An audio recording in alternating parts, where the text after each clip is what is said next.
and welcome to Mirador Television. We are the biggest little TV in the world, based in Lewes, East Sussex in England. Our aim is to entertain and to spice things up a little. We will also keep an eye on the local politics, because let's face it, someone has to. Our programs range from stories about the local people to stories about people from all the way across the pond. Brought to you by our wonderful colleagues in New York. So why not sit back, relax with your favourite cuppa, or maybe your favourite tipple, and enjoy. This is Mirador Television.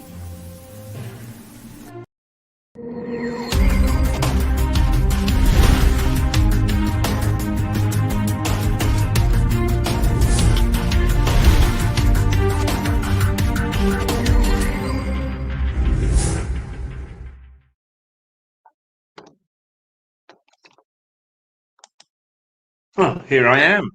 At least I think I am, as usual. I got up extra early this morning just to make sure that we got this program under control. And of course, it controls you. It gets away from you because new things happen and all sorts of things are there for us to take note of. But in the news this morning, two things. Well, there's three things, I suppose. The human remains found in the search for Sarah Everard, the lady, the 33-year-old lady who went missing on Clapham Common about 10 days ago, and for whom a member of the constabulary has been arrested. And I suppose that it's going to gather more and more attention, not only because murder is a vile thing, but there are lots of other murders that occurred in the same period. And in this particular case, because there is a policeman charged, well, questioned, let's be careful that we don't libel anybody, questioned, is that there is going to be more and more attention on it. Now, I have with me this morning, as usual, the troublemaker, Paul Fowle, and he will join me in a minute or two. But just before he does, of course, the thing that it bothers us most at the moment is the row at the centre of the interview that was done with Oprah Winfrey in the States with Harry and Meghan, all the fallout from it, the fact that we are really it's becoming a whole constitutional crisis, and it doesn't need to be, in my view. I said yesterday, and I will say again till the cows come home, is the Constitution is that we have a monarchy. We are a constitutional monarchy, and it is Britain probably has the best form of government that we can possibly have. Even Plato, 2,000 years ago, agreed. We have a monarchy, we have an oligarchy, the House of Lords, and we have an elected representative, the House of Commons. And you can't get a better combination than that, except you can. And it was Edmund Burke who said it, and he pointed to the press gallery in the House of Commons and said, and there perhaps is the more important and powerful estate of all. And he pointed to the press gallery. And if you've got a lively and effective media, along with the other three levels of government, you've probably got as good as you're going to get anywhere in the world. So why don't we just look at it from a constitutional point of view? And the fact that the Windsors are having a bloody great row amongst themselves because of a couple of youths, and really hasn't every family gone through that? So to me, we got it all wrong.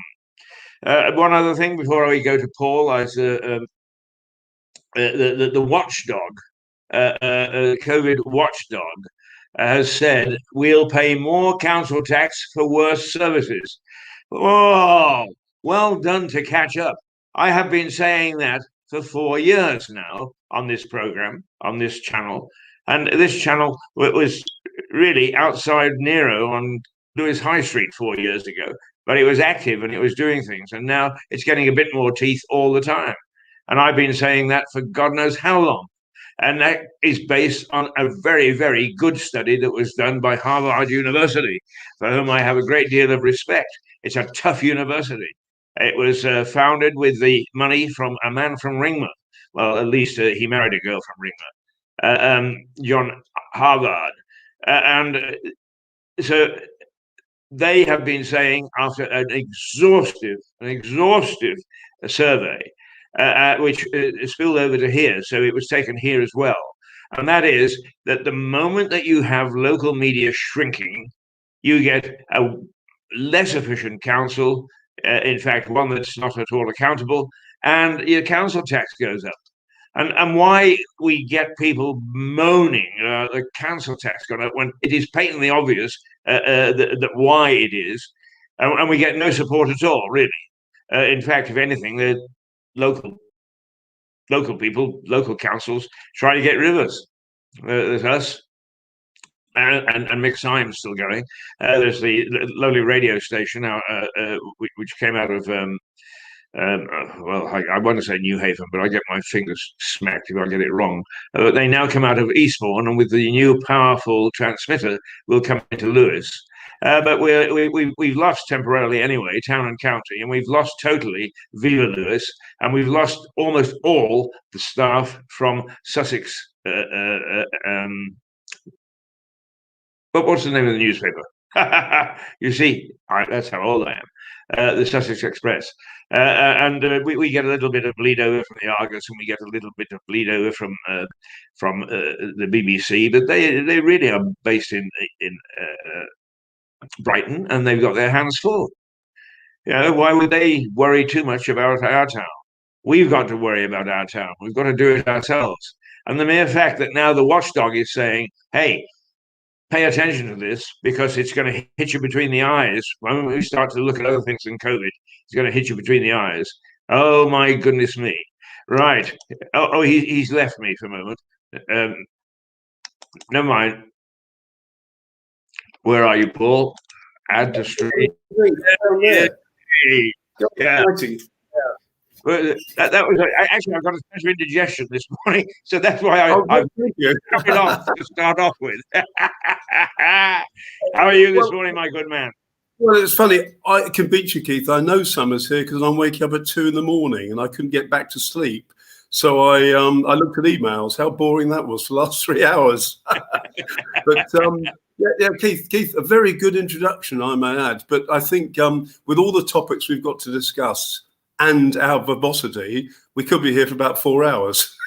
We never have enough time. Never have enough time. But still, there were things that you wanted us to talk about. I sent you a list of things that I wanted to talk about, so I'm sure that you amalgamated them and boiled them down to 2 or 3 that you consider to be very important. So away you go. The floor is yours. The royal family.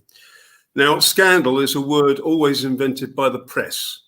I think it's much to do about nothing for the following reasons. We've had scandals back in the 18th century. This scandal would be just probably normal in the 18th century. And also I did history at university. I think that what it is as we discussed the other day, it's a sense of duty with a sense of grievance. I think the couple are actually acting in a very stupid manner. I understand their frustration, but at the end of the day, you're dealt a certain hand of cards, Keith. And obviously he's second in line, which isn't as attractive as being first in line. So I think the press has whipped it up. That's the mention of scandal. It's not a scandal. The Queen, as ever, and you made a very good point about constitutional monarchy, rises above it. Now, okay, let's take the argument that the royal family should be abolished. A, what would you replace it with? B, I'm sure there'll be a lot worse government. And well, first of all, if let's look at the hard nose, whether you're leftist or rightist, the hard nose fact is they bring in massive amounts of revenue. So why, over a little scandal, do the press whip it up? It's the best news story of the year. But if you and I travel to America now, to Holland, to Germany, and I've traveled, about 60 countries, the one thing people always talk about is you're so lucky to have a queen. And I don't care what anybody says. I've got Marxist friends. I've got friends all over. They realise that actually she does rise above it. And I think she's done a wonderful job for her age. To me, Keith, it's the press that's doing it. This will blow over, but let's face it, we all like a scandal like this. It's great. It makes great news. We won't be discussing it in a year's time. No, I agree with you, except I do worry a little bit about it's all the fault of the media. I don't think that we've got a very strong media at the moment, except for one or two individuals. You see dear old Piers Morgan, who comes from down the road. He's now, it doesn't matter whether Morgan is irritating, whether people don't like him or whatever. But the fact of the matter is, commentators like that, and I'm a bit like that, as you know, I'm a lot like that, are needed because if you're not going to stir up debate, if you're going to shovel everything under the carpet and say, "Oh, aren't we nice people? Oh, we're British." Oh, I by the way, the movie was on the other night, and I fell asleep before I could watch it. Is No Sex, Please, We're British. Have you ever seen it? It's very, very amusing. But anyway, but I mean, it's all very well being calm and collected, and we are stoic, but sometimes you have to have passion. And and one thing that Piers Morgan did was he stirred up passion, and in a media that will not stir up passion. Yeah, there are crusaders. I mean, the one thing I like about listening to, particularly conversations in polite society is about the Daily Mail. Oh, it's all the Daily Mail. But of course, the Daily Mail is one of the best campaigning newspapers that we've got. And if you're talking about journalists like the Daily Mail. Depending upon your political point of view, you don't, because it's uncomfortable. But it's not our job to make people comfortable. It's our job to make people uncomfortable by exposing some of the truths. And this is what I admire about Stephen Catholic. Stephen says, I don't understand why people are recognizing me and they're talking to me and so on and so forth. It's because he's uncovering some unpalatable truths. And if the local people don't want to do something about it, get rid of them. Let's vote them out. And let's start to look at the people that are trying to administer their whims and wishes. But anyway, there's another little rant. Back to you. Okay, well, I'm so bolshy. There's a £1 million bounty out on me, Keith, and I have to lie low in Lewes. I'll tell you what. Perhaps I could collect it and we could share the spoils. Keith, whatever persuasion you come from, politically, whatever, socially, Piers Morgan is refreshing in the fact that he does throw a light on controversial subjects, which other journalists don't do. And I think that's great. And actually, we should welcome that. Anyone, if he's not allowed to do that, then we don't have a democracy. No, you're absolutely right. It's got to be debated.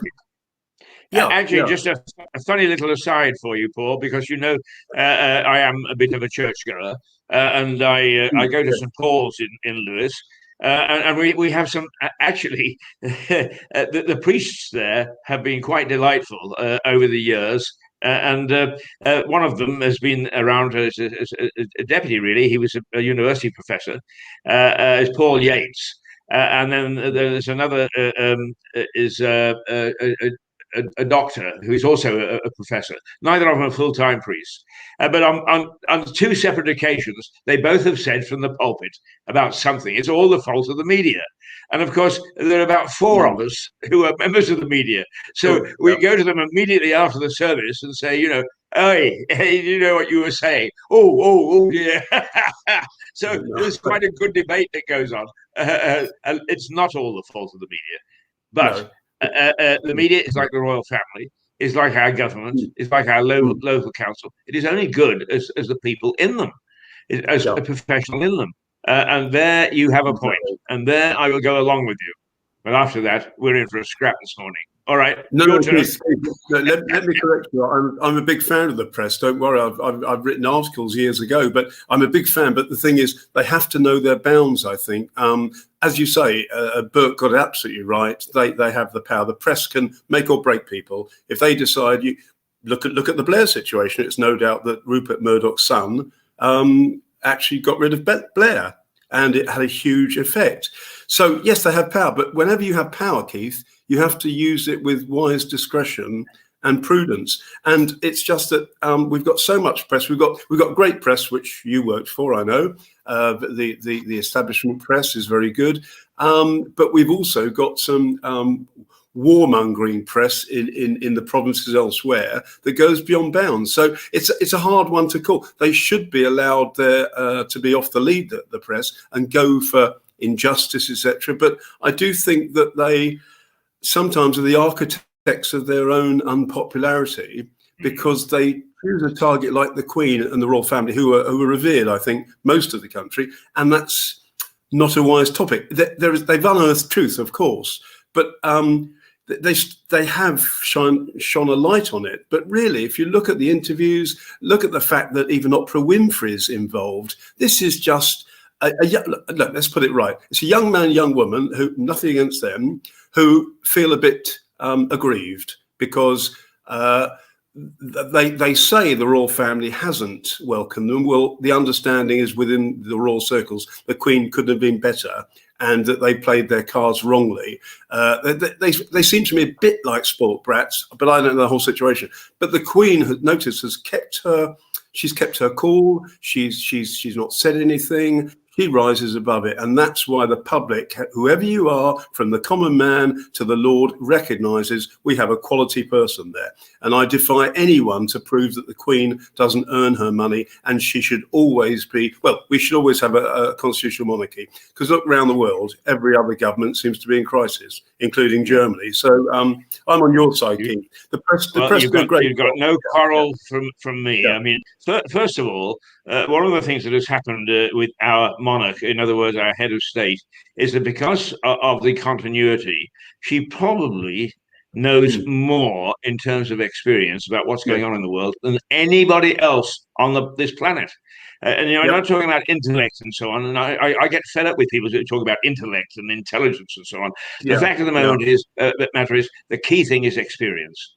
That you have experience, I have experience, and that's what we bring to the table. I'm not a clever frog. God, I barely got. I mean, there's one professor that suggested that if I got my degree, that it should be in beer drinking.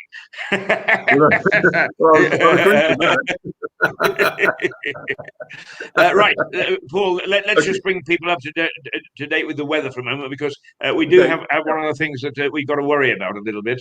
So here we go. Hopefully.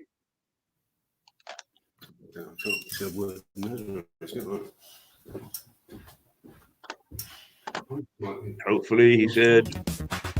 There we go.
So a little bit of a weather warning there, Paul.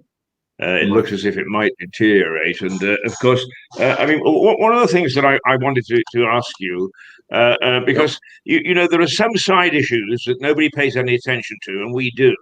which I think are important. You read in social media all the costs of the monarchy, etc., etc. But in fact, you made a point the other morning. I think it was off the air, when we were talking about this issue, that the monarchy actually is a net importer. I mean, it actually generates more money than it costs. Yes, yes. Think about it, Keith. Would the tourist industry be in such good shape without the monarchy being here? You think whenever the Queen has a performance on Buckingham Palace, have you ever seen it empty?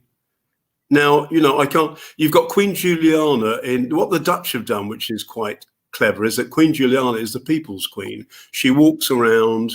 They like her, but by doing that, you're devaluing the very thing you want to value. So the Dutch are very. I worked for a Dutch bank, as you know, for years, and love Holland. I've been there many times, but they've got this. It's a nice thing where she'll walk amongst the people, and they love her. But I think it loses. We all like to look up to somebody, whether it's your headmaster or whatever, or somebody who inspires you. And I think we look up to her because she's done such a great job, Keith. If she was in any other job, they'd be showering her with gifts. So that's my point.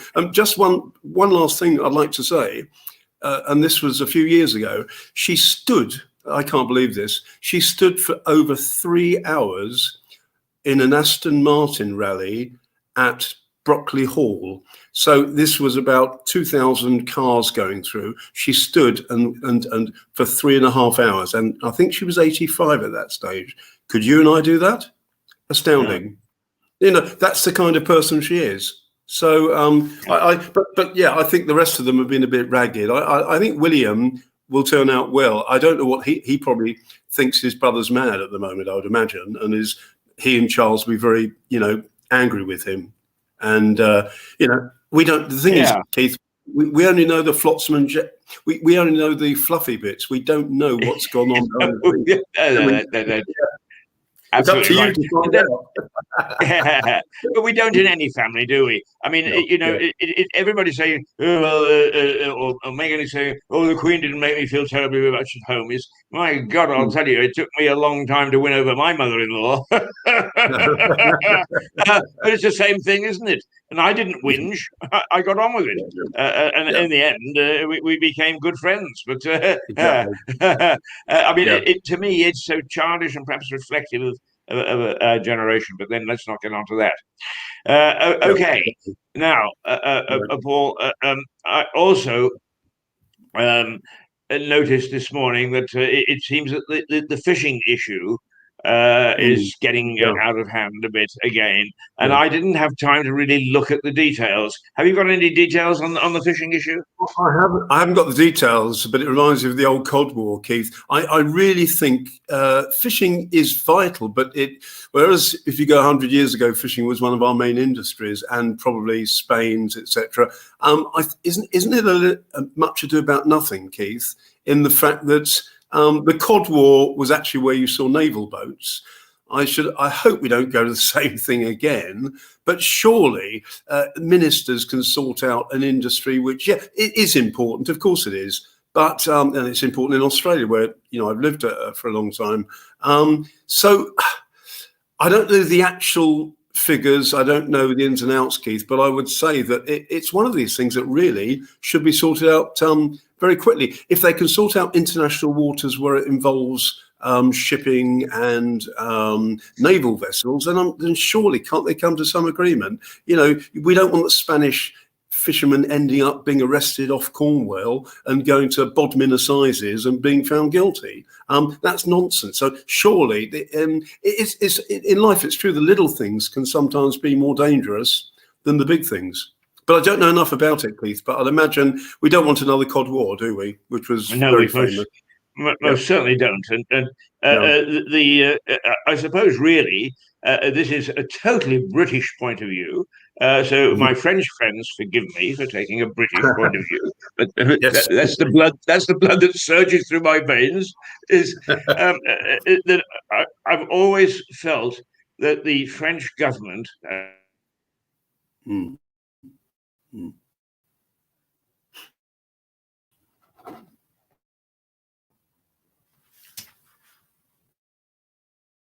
I've lost you, Keith. Hello, Keith. You're frozen. Hello, Keith.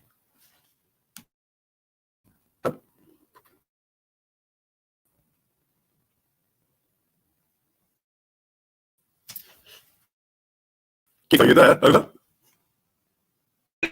There's me. Right, there's the weather. There's you. Let's see if we can get this back. There we go. The unfortunate thing is, once again, big issue is internet. Everybody's fighting about internet, and are we getting the best deal, and so on and so forth. So I forgive everybody.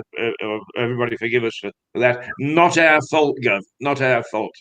Anyway, it rudely interrupted. Probably somebody was watching and thought, I don't want him to talk about that, because quite rightly, at my age, I forgot what I was going to say. I was saying that I think that the influence of the agricultural community and the fishermen in France is disproportionate to their pulling power. Yeah, exactly. Look at the percentage of the agricultural handouts. I think France gets by about 5 or 10% more than everyone else, and that was insisted years ago. And yet, the French farming and the French vineyards haven't kept up to date with modern technology, Keith. That's their problem. Yeah. The vineyards can get away with it, but I think it's always insisted for the farmers to not. Yeah, and of course we've had lots of hill farmers made redundant because of EU policies. So we've been hit, and yet the French seem to get a benefit from it. I think that, I'm not saying which side I took, Keith, in Brexit, but I did vote for Brexit after, and my antecedents are French, as you know, so I'm not being biased here. But I think Britain's showing the way of how to build a Europe that functions. And I think that, we've got many things wrong, but look at our economy. We've just overtaken France in the economic tables. Yes, we've had COVID, but every other country has. We're not in bad shape, and we're not Little Englanders. That's gone for years. Many people of certain persuasions will say, well, you're just, we want to be on our own because we're better than everybody else. No, it's not.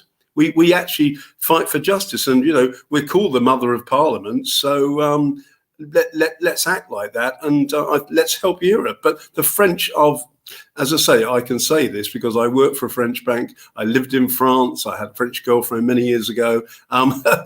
Qualifies me, I hope.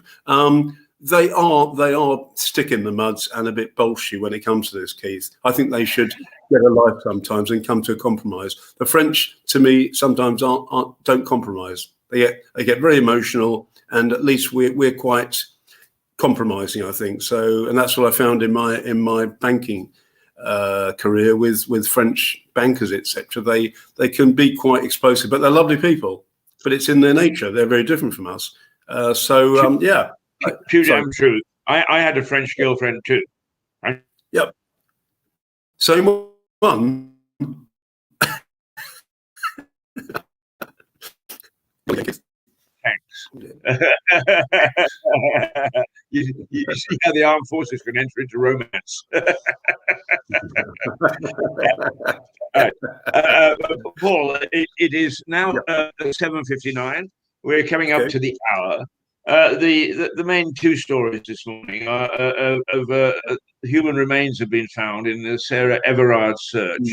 It took me a little while to latch on to the Sarah Everard case. So in case her name doesn't mean a lot to people, but she was a young lady. Well, I say young, she was a young lady. She was 33, sort of entering the prime of life, as it were. And she went for or was coming home from a party or something at about midnight, and was walking across Clapham Common. Now, the fact of the matter is, of course, if you really want to be very, very tight about it, she was breaking the law because she was coming from a party. Yeah. But nonetheless, let's put that aside. They've now found her remains after she was reported as missing, and it looks as if she was murdered. And they've nicked a copper for it, or not for it, in association with it, which I think is probably sending shockwaves through not only the police forces and so on, but also I think, Paul, because you're an ex-copper, Yeah. one thing we need to have is a complete and utter confidence in our police force that they are actually there to look after us and that they actually put that into practice. What would you say? Okay, we expect the police and army to do very good things when they're human like us. One of the big things I learned in the police is the police and army only reflect society. If you've got bad people in the streets, you get bad policemen. That's the population way. So I as a policeman of a few years, most people, when I was a policeman many years ago, most people have respect. If you treat the public properly, they'll treat you properly. There was a bullying side of police. And of course, Keith, it only takes one policeman to do something like this. And then everyone assumes the rest of the police are like that. I'm sure you'll hear in pubs when they open, please. You'll hear in pubs, oh, well, those police, that's what they're like. No, it's very rare for a policeman to be arrested for killing somebody, Keith. But as you know, the public get one part of the story and just assume that's right.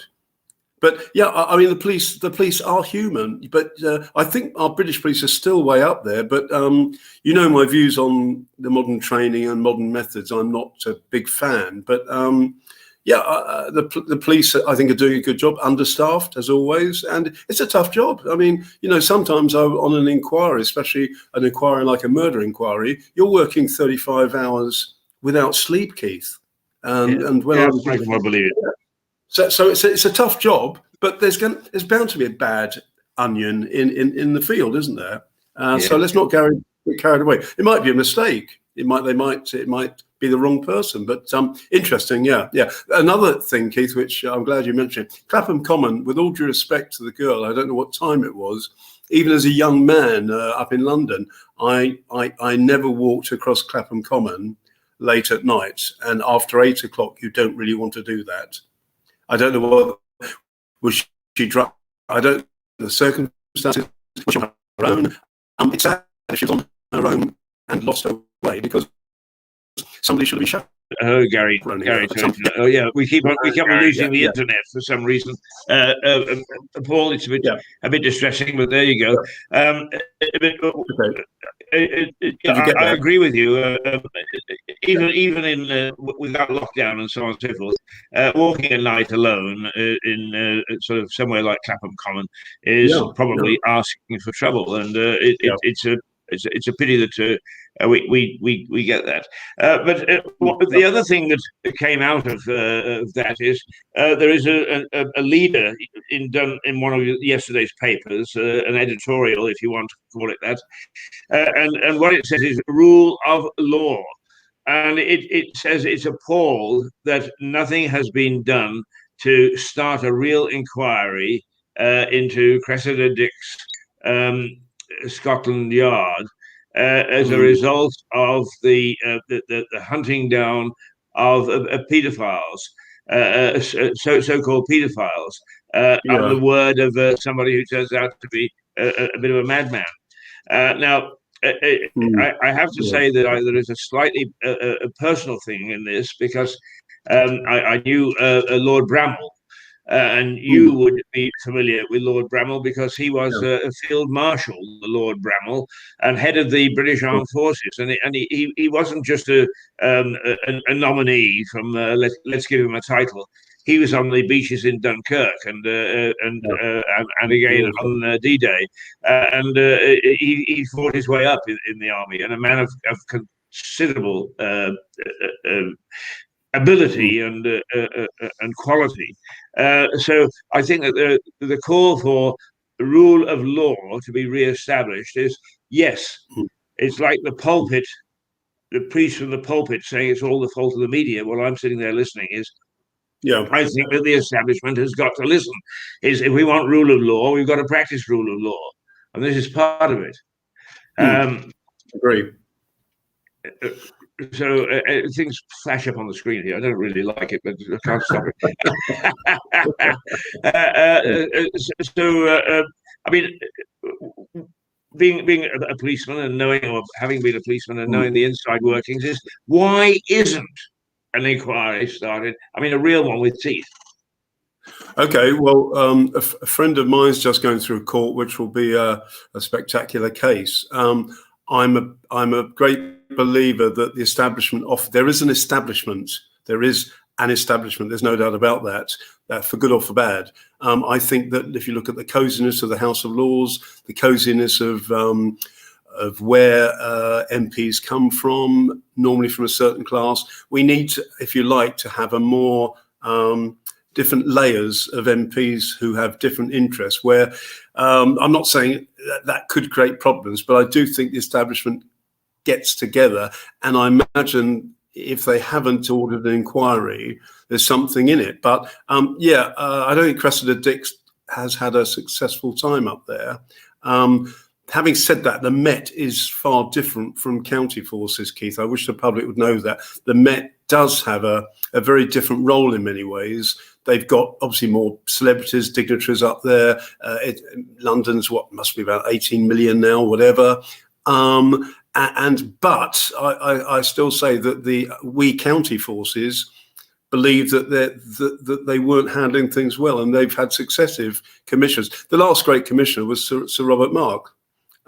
He was probably the last great commissioner, but they're going through problems. There are problems. I'm not going to say that I know things about it that the public or press know, but yeah, it's always been a tough one, the Met, because of their unique role. You know, Sussex police have Sussex, but yeah, and there's some competition sometimes within the police. So I wish the public should just realise the police are like you and me. They go home at night.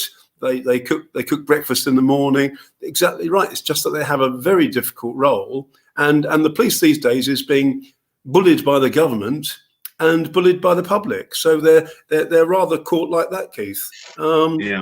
But again, I don't think I'm going back to my years. We had a different approach there. As a young PC, for example, I knew most people in the part of Hastings, in Hastings, and I knew every landlord, not for drinking purposes, but for information. And I think there's right. I think we were okay, and I don't think I can be corrected on this. In the 70s, 80s, the police was at its hiatus because the public recognised they were doing a good job, and they were more on the ground. I'm very much for bringing back constables on the beat. I don't care what anybody says.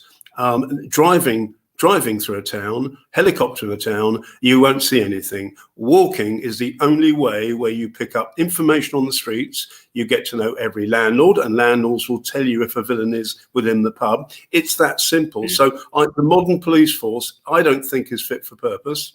That's my view, because they're not. How can I put it? They're being caught up between the devil and the deep blue sea. They might alienate the public and then alienate the government, and they're being squeezed a bit, Keith. And also, there's not enough, as we know. Good old Boris has said 20,000, but seeing's believing. But I can tell everyone, as an ex-policeman, that the police do work hard. There's bad lots in every walk of life, but it's a tough job. It's a thankless job. When I joined the police, for example, I was earning the same as somebody on benefit, Keith. That's 1975. I was earning the same as somebody on benefit and risking my life every night. So whenever you see that police, they do have a hard time, but they've made mistakes in the recent years, and that's what the public sees. The public judge them. But it's a tough one, Keith, because obviously I'm pro-police because I was one, but I don't think the modern police are winning many popularity polls. Yeah. I mean, we recognise that law and order cannot exist without a decent police force, and generally speaking, I mean, I think that the suggestion that there's anti-copper sentiment abroad is right, but I don't think that it's something that's going to actually last. It's the sort of thing where I think once again, its public opinion is going to shift, that the police will find that they've got much greater support, but then it is down to the police to realise that they've got public support and to say, okay, this is the time to do something about it now and not plan it for the future. I think sometimes that it doesn't matter whether it's Mirador Television or whether it's the House of Lords or whatever. Is we overplan things. And I think that there are times when you have to react to circumstances, and good, bad, or indifferent, you hope you get it right. Paul, we've been going, would you believe, it's 11 minutes past 8 o'clock. So let's give people a rest from our voices just for a minute or two, and just remind people, particularly those out of the area, who we are and why we are, and so on. Okay.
Well, I was going to say, let's take a look at the weather. Why don't we take a look at the weather?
Well, there we are. That little chap at the end has gained more attention worldwide than. Keith, we've got 15 minutes left. I think we could do these three topics from your list: tourist industry, Green Party, and changing next decade of the oil and aircraft industry. We can whisk through that. Have we got time? Well, we've got 15 minutes, my dear chap, and I would be very happy for you to do that. Whenever you're with me, I always take this as being your program because you're so knowledgeable, and I'm really quite a dickhead. I don't know much about anything. As I say, I just read Fire Janet away. and John, Janet and John books through. That's what I read. Yeah, And that's the way. you're, Yeah, never assume that any of us know what people are talking about if they use the highfalutin words. Go ahead. Exactly. No. Your topics are very well chosen. Tourist industry, you mentioned in crisis. Yeah. Just a quick answer to what you said. Because of logistics involved in tourism, it's going to take a long time. As you know, I want to get back to Australia to see some people and do it and catch up with people. I've been told it might be end of the year, which is, I last went to Australia about 2 years ago. So tourism, I think, if you look at, so the tourism will take the longest. I suspect, and this is my emotional side as well and yours, that you've asked me about recovery, which will recover first, most of all, hospitality. The reason for that is it's dear to the public. My son, as you know, run as a publican. He's getting ready, and they anticipate we'll all be, apparently, if you're to believe it, we'll all be 3 months there and won't go home. With social distancing won't come into it. We'll just be locked in, and you're not taking me out of the pub. So I think tourism will take a lot to get it back, especially the airlines, and the hospitality is going to be the first thing on people's mind. I'm sure, Keith, you and I know each other very well. I've already arranged, I think, with 5 people that when the day of judgment is over and we can go out, we've already worked out what we're going to do all day. Yeah. And it won't be sitting home and nipping or watching TV. so that's my answer to that. I think that, I don't know what the ranking will be, but yeah, tourism is the big one that will probably lose out because it can't get back quickly enough. Some parts maybe, yes.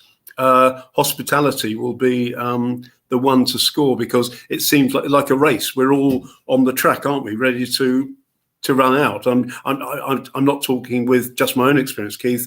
Everyone I've spoken to has already got their agenda for that first week of getting back. And then after we've done that, we get locked down for being drunks. Yes. That'll be the time when we prefer not to support the police. So does that make sense, Keith? That's how I read it. You asked me about recovery. That's how I think it'll be. Hospitality can recover very quickly, whereas tourism there's so many links in the chain. Logistics, we cover that by, and it means that it's going. An airline might be ready, but it's the people might not be, the bookings might be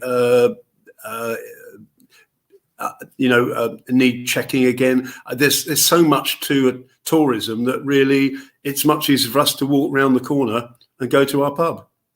Yeah. And I suppose that demand will actually clog the veins, won't it? As you say, yeah. If I decide I want to go to France tomorrow, once I can, it doesn't mean I'll be able because everybody else will want to do it. Yeah. And also, Keith, it brings into, obviously there'd be more rebel rails, and which means the police will be stretched. That's the one fear.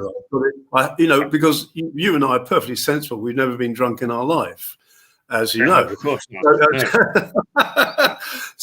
I think, you understand, it's rather like being released after a 5-year prison thing. What do? You go down to a club or a bar. So I don't think we're all going to celebrate, Keith. It's how we celebrate. There might be some nasty fights, etc. But we're into the unknown, aren't we? But there's this released tension that we've got to get rid of it. And drinking is our favourite pastime. And why not? But can I ask you this, Paul? Because you just made the analogy of the prisoner coming out and going into the pub, and everything has changed, and so on and so forth. Is the prisoner goes in and his last drink costs him 2 and 2 pence for a pint of beer. He comes out and he finds that 5 years later, after he served his term, is that that same pint of beer now costs, 10 and sixpence. Are we going to see a jump in inflation once we actually come out of COVID? The general consensus from talking to other people, Keith, is probably yes. The thing is, because at the end of the day, our spending's been curbed. The cash flow overall, some people have lost, some people have won on this. I think that whoever you are, you want to get out of doors, Keith, and the shops have a certain penchant for people, but I think the problem is going to be probably keeping law and order in many ways, because you can imagine West Street, Brighton, or even Lewes, Keith, if you've got 30 young people who quite rightly have been locked up and want to go out, well, you know what the young are like, Keith. So I think there's going to be a problem about enforcing things, and I just hope the public behave themselves. But, my view is you drink 10 pints, you fall over, sleep, and then you've caused nobody any harm. Yeah. Just to let you know that John Kessels has joined the group this morning. So be careful what you say, because when it comes to analytical matters, he really gets to the point. I don't expect he drinks. Well, I think John does. But Keith, I think on inflation, I think it's got to be go. Wait for the Bank of England to put their mark on it, because obviously the government are in talks with them when any inflation figures are given. So let's wait and see for that. So overall, it's how will people behave after? It's human nature. If you're a bear that's been trapped for 10 years, you're going to start doing stupid things and with your freedom. Yeah. So very much so. Yeah. So that covers the tourist part. The Green Party, that's interesting. Do you want to say a few things on that? Yes, please. I think that these are key issues which are. People may say, "Why the hell do you want to talk about the Green Party?" I think we're going to be talking about the Green Party both locally and nationally quite a lot after lockdown. Are they a party to contend with? Are they a party? And you've cast some doubts on that. So yes, I would like your view. Well, I met the Green. I supported a friend of mine who stood for MP in Mid Sussex 3 years ago. I was like his PR man. I met Green Party there. My view is that I'm sure they've got excellent intentions and they do a lot of good, but I don't consider it a party. There's too few people, Keith. It's a lobby group, just like you have a traffic lobby group, but. That, as I say, I believe we're all green deep down. If you got down to it, if you spoke in the pub, of course we're all green. To be anything other would be stupid. And if they, and I think your point is good about will they need money? Do they make money, etc. They've got to define their role, Keith. They've had one or two MPs, isn't it? Still a very small party. I've got great respect for people like Caroline Lucas and the new lady. I think she's Australian, in fact. But they're people who have great intentions. But my worry is if you codify it into a party or something more, they might start leaving their green credentials somewhere and becoming what the other parties are. So I think the fact they're green delineates them as special, and we should all be green, Keith. But you'll have people. I think you're right. I think we are all we are green, but as you say, it is a lobbying group. If the Greens set a budget, you and I would probably be out of work. That's the point. It's got to be a question of balance. Yeah.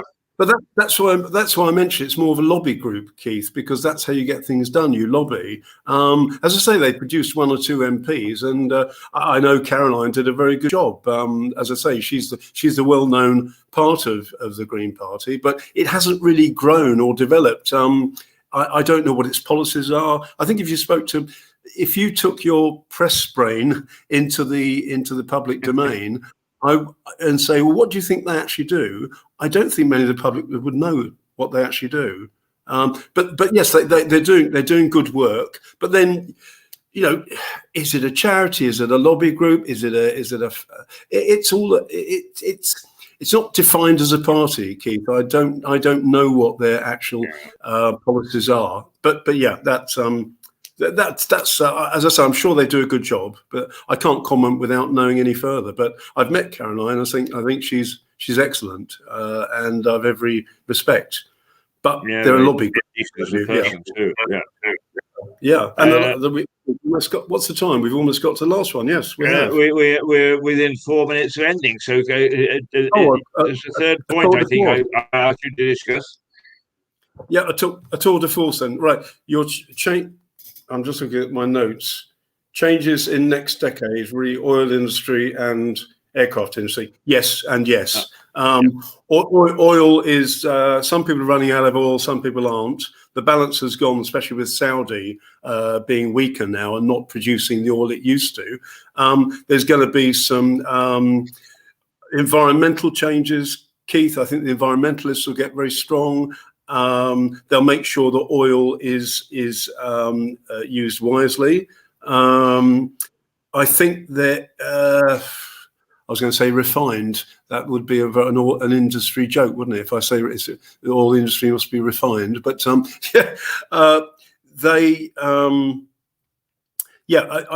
think that oil reserves. I don't know how long it's got to go, Keith, but since they're finding other sources of energy and heat, how oil industry will react. You've got oil, gas, and the new I forget what it is. I'm trying to think of the word. I've lost the word. That's sorry, I lost the other word for it. But yeah, it's run by the big boys. The certain countries are losing out. America will still probably dominate. It's self-sufficient on oil. There will be changes, but I can't in the next decade. I'm not sure whether it'll be a decade or 20 years. And as I say, the aircraft industry, similar, which aircraft industry relies on oil. I would say the aircraft industry, especially with larger planes in tourism, I've already sat on the 700. Is it 700 seater that Virgin did? Yes, I'm wondering. You see, I call me old-fashioned, but I don't believe planes can fly. It's like the bumblebee. I don't believe planes can fly. But whenever I get excited, but it's just amazing, Keith. You think of this heavy thing can be. Now, obviously, if you look at the way we like to widen things, would you have an aeroplane 1,000 people? I don't know how large it could be, Keith. But the only thing is the more people you put on it, the bigger the accident. So changes in aircraft, just maybe bigger and better. The new planes are fantastic. What they've got to do is what money has the aircraft industry lost in this? There must have been, what's it, year and a bit. There must have been some a lot of losses there. They can bear it. But how soon can they recover, Keith? We're down to your point. Sorry, have another sneeze. We're down to your point that it's a recovery. How quick is the recovery? Tourism slow, pubs quick. So it's not an easy thing. But next decade, you and I might not be here. We'll be in a pub. Well, let's put it this way. I will do my very best to contribute to keeping the pubs afloat the moment we're allowed back into them. And I know that at my right hand, as always, will be one Paul Fowle saying, mine will be. Well, we've actually talked ourselves through it. Paul, yesterday morning, I showed a few bloopers and a few light-hearted things, and I plan to do that, not every day, to bring in some amusing things. And hopefully we're getting to the point where we'll be able to start to talk to people in other parts of the world to find out what's happening. And certainly to have somebody go out onto the streets of Lewes at this time in the morning and see what the hell's happening out there. So thank you for being with us as usual. I am actually going to see you on a business matter later, and I look forward to that. And for the meantime, let's just remind people who we are as we go out uh, from Thursday's show. It is the 11th today of March, 2021. A severe weather warning is in place. Otherwise, look out the window. Not a bad day. Some cloud, some sun. Paul, you have a good one. Look forward to seeing you later, and we'll say goodbye by telling people who Mirador Television in Lewes is.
And a toodle pip and a very good day to you. Ta-ra.